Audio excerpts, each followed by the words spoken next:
Hey, today I'm talking about red flags when we're dating after divorce, but I'm gonna flip it around on ya, okay? Because we're not talking about red flags in others. This is gonna be a juicy one. Okay, so I'm Terry Vanover.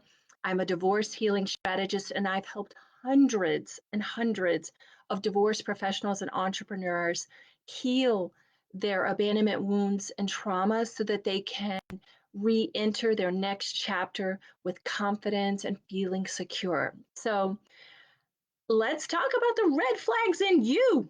I love this topic. I love talking about this because when we show up differently, our entire world change for the better.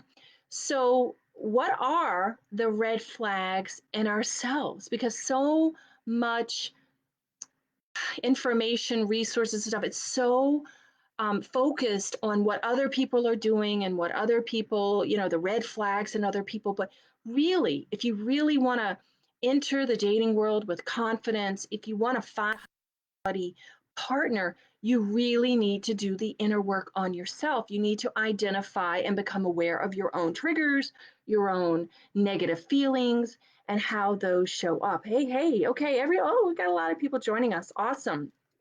Okay, so here's really a good example. For me, I talk a lot about my story and how my loneliness and consciously surrendering to that loneliness was the beginning of my healing journey. So if you are chronically lonely, if you have people pleasing and nice guy tendencies, that's a big red flag. If you look for others for reassurance, for validation, for acceptance. If you struggle with trust, maybe you trust too easily, maybe you don't trust at all, right? And maybe you jump too quickly into relationships or resist relationships because you do second guess yourself a lot and you feel anxious as you're moving with other people or moving towards relationships and you struggle with that. Those are all signs that you have inner work that needs to be done. Now, let me talk about, my client this morning. This actually came up this morning. It was not planned at all because I never know on our sessions what might come up.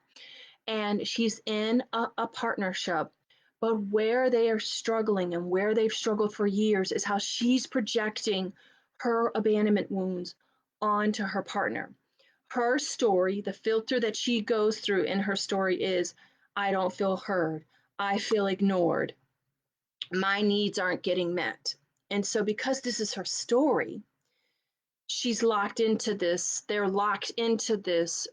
unhealthy communication pattern.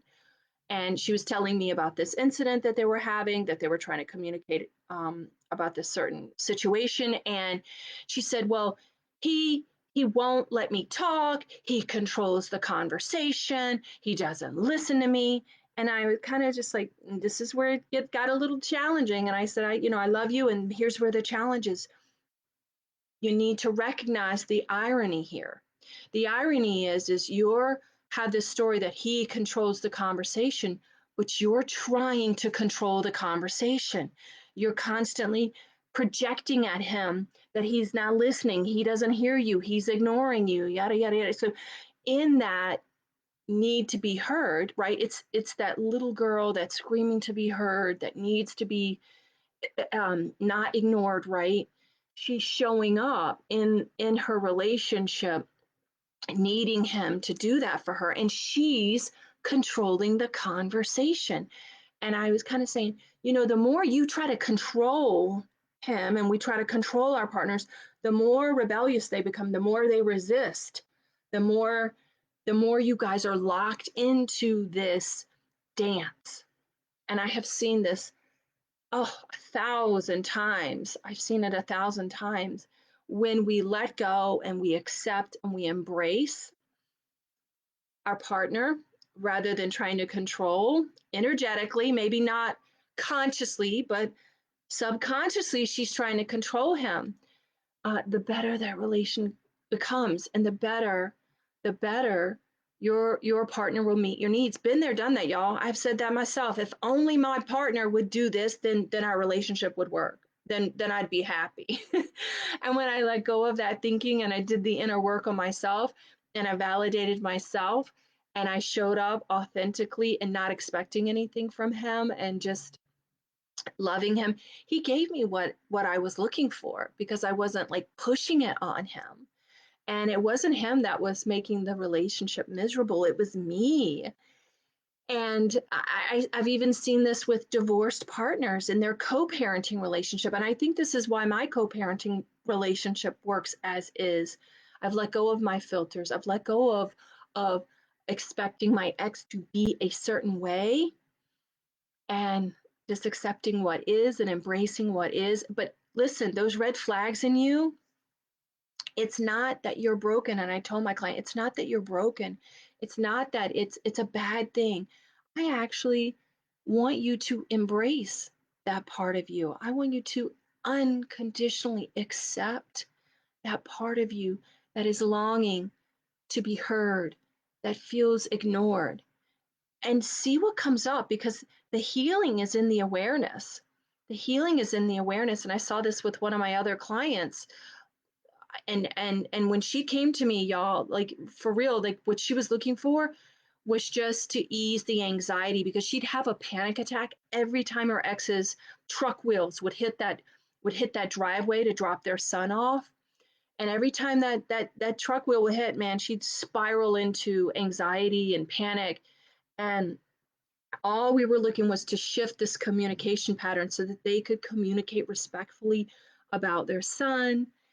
And no joke, she told me this weekend they were at a festival together. And if you told me they'd be hanging out on the weekends and doing things with their son, I would have like at that time said, okay, okay.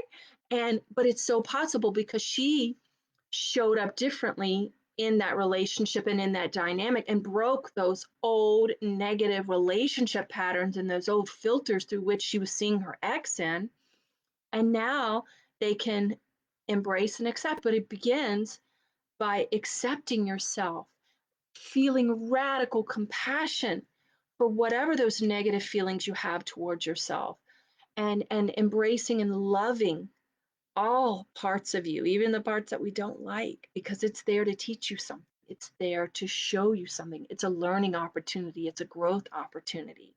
And when you grow and you show up differently, the people around you show up differently and respond to you differently. I've seen it a billion times. Okay, so I have a free resource where I'm going to show you how to work through those abandonment wounds, how to work through those trust issues, stop feeling lonely, learn how to trust again, how to stop feeling triggered. So I have a free resource so that you can enter that dating realm again with confidence and find a healthy relationship. So if you want the details, just yes below and I'll share those details. Okay. All right. Have a great week.